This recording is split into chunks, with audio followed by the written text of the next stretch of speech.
Pinag-aaralan ni ML Party List Representative Leila De Lima ang pagsasampa ng kaso laban kay Attorney Levi Baligod at sa 18 dating sundalo na nag-uugnay sa kanya sa sinasabing anomalya sa flood control projects. Yan ang umarangkadang balita ni Mari Ocampo. I comment on the first ground.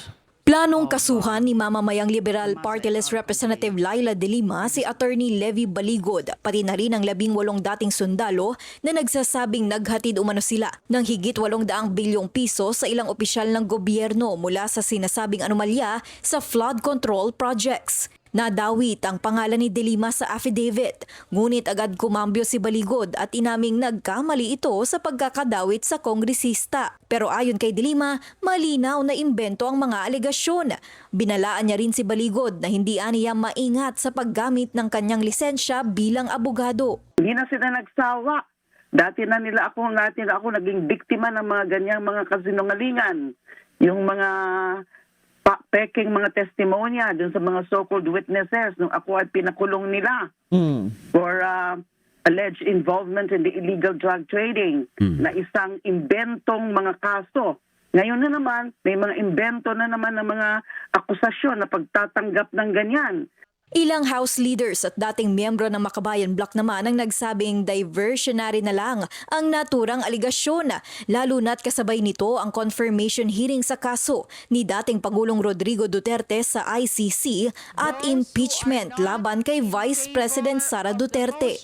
Inilihis nila ang issue, nagiging desperado na sila.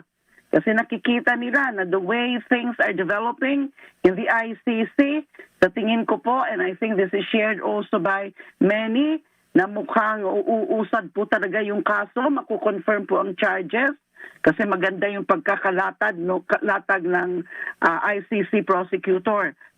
Kinwestiyon din ni 3rd District Manila Representative Joel Chua ang timing ng paglabas ng mga aligasyon, habang tinawag naman ni Deputy Speaker Paulo Ortega V na walang katotohanan ang mga kumakalat na aligasyon. Dahil dito, plano ni De Lima na maghain ng kaso laban kay Baligod, pati na rin sa mga nandawit sa kanyang pangalan. Iniisip ko lang dyan, yun na naman, pang-ano na naman ng oras, pang-sayang ng oras. Oo. Pero para lang bigyan ng leksyon, dahil nga hindi sila titigil sa kakapanira, ay baka nga ituloy ko rin yan. I think yung iba pa na mga napangalanan, I think some of them are planning to also file cases dahil sobrang kasinungalingan po yung mga ganyan. Kahapon ay natanggap na ng ombudsman ang dokumento mula sa kampo ni Baligod, pero transmittal lamang umano ito at hindi pa isang verified complaint. Sabi ng ombudsman, dadaan muna ito sa standard evaluation process upang alamin kung sapat nga ba sa form, substance, jurisdiction at kung may prima facie basis para umusad ang kaso. Ako si Mari Ocampo ng PRTV News, nagsaserbisyo para sa Pilipino.